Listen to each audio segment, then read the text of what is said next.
Hey, this is Common Sense 365, and I'm going to ask you to subscribe, thumbs up. I'm going to start a series called Caseworker Stories, okay? And this can be related to the government in reference to SNAP, food stamps, Medicaid, and housing benefits. So I'm just going to get into my first story, and every day I will be posting a new story. My first story is about a young man. I will not give any names. I will just tell you if it's a male or a female. But he was a recently graduate out of high school, and his mom brought him in, and she had coached him. But I noticed that the young man was very uncomfortable. So I excused mom and I pulled him to the side and I said, "Did you really want to do this?" And he said, "No, I didn't want to fill out a food stamp application. My mom told me I had to." And I changed the conversation and I said, "What do you really want to do? Let me see if I got some resources to help you." He wanted to go to college. And so I said, "Well, have you thought about our community college?" And he says yes. And he said he wanted to take up drafting in commercial arts, graphic arts. And I said, "Okay, we can do that. We can get you into that program and into that school." But what I really want to talk about is, and I'm giving you this story is because it's so common, how so many people in society never prepare their kids or prepare themselves to when their kids hit the age of 18, that their benefits were going to change. And so they would coach their kids into saying that they're not living in the household anymore based upon these government SNAP rules, okay? And they would never call and have the conversation with me to say, "Hey, Miss Ash, hey, my son or daughter is now turning 18. And I've got stories about when kids turn 18 years of age. And so all the craziness that goes on, the lies that are told and everything, and how some people, their response to it." But in this young man's case, he was able to get into the community college and he also graduated. But mom only was thinking about herself, and she never asked me the question. So after I talked to him and got his paperwork and made a few telephone calls to start him off on a new future, I made sure that mom was not going to cuss him out, say something crazy to him once they left the building. So I pulled mom to the side and had a conversation with her and told her, as long as he in school, the benefits don't change. You didn't have to coach him. All you had to do was come to see me. And what I realized in working in that position for over a decade is that some people receive the benefits, but they never knew how the benefits actually worked. And instead of having a conversation with people that knew actually how the benefits worked, the administration, what the federal government rules are, and also the state rules are, because that is so important. When you're receiving any type of benefits, you want to know the policies, procedures, and the rules of it and everything. So if something does change concerning your situation in relationship to eligibility, you're not getting on the phone and cussing somebody out, talking about, "You cut off my benefits." Oh, Lord have mercy. I hated that. Or what am I supposed to do? Use my money? Yeah, we do that too. Yeah.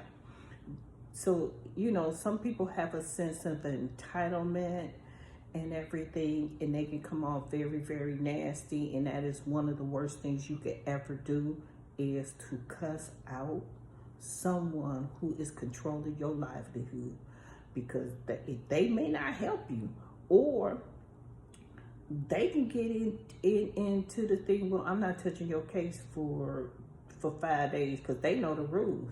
They know when, the deadline, the process dates, and everything. So when you cussing people out, that don't get you nowhere. That does not get you nowhere. Plus, you're gonna piss them off. Okay. Now, I talked to Mom, and I had to educate Mom. I was big on educating people when I was in that position. And first she wanted to get an attitude with me, but I was like, nah. I was like, you brought your son down here and gave him a welfare application for benefits, but you didn't think about setting him up with a college application, a trade school application, a job application. I was so mad at that mother that day, because I said, you look like me. And I was so upset, because the mentality of some people is so short-sighted that they can only see themselves and how it's going to impact them, but they are not looking at the fact that their children are growing up, and they need to have vision. They need to speak vision into their children while their children are growing up. I figured out this, and I excuse my language because I really don't like to use it, but in order to get this across, I have to say it. A father is a foundation, but a mother is a vision for the future. And if the mother does not have vision, then the children are going to lack vision, unless it's just one of them, unless you got that one in the family to say, I got vision. I got a vision for myself. And most of the time they have a vision for the whole family, to how to bring the whole family up. But, you know, some people are too short-sighted and everything. But the one thing that I really learned is this. When mothers ain't shit and they about shit, then the kids don't have nothing to look forward to in the future, because she gonna train them in the shits. That's the best way I can explain it. She's going to train them not to inspire to have a better future for their lives. She is going to handicap them into the system of dependency in order for her benefit, not the children's benefit, not the household benefit, but her benefit only. And while I'm saying this, I'm not trying to down anyone, because if you have to use it to lift yourself up, then do that. But once you're up, let it go. Because I used to tell my clients, y'all better be glad I ain't no egotistical maniac, because I control every aspect of your life. I tell you how much money you can make. I give you X amount of benefits, and then that benefit is going to be limited. So it limited what you can purchase in a month to sustain and maintain your life. And it's also a political football that people can kick around at any time and use it as an alarm to deny, to criticize, to ostracize people with. So the best thing that I could tell you from the moral of the story is prepare your children. Prepare your children, not just with ABCs and 1, 2, 3s. Prepare them So they have vision for their life. So they have goals for their life. So when they exit high school, they're either walking into their career or they're halfway prepared for whatever career or goal that they have in mind. But do not hand them an application for government benefits.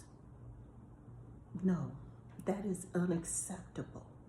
So we're going to start off with this, and I will be back tomorrow with another caseworker story. And on the other side note, have a blessed day, and hey, thumbs up, thumbs up.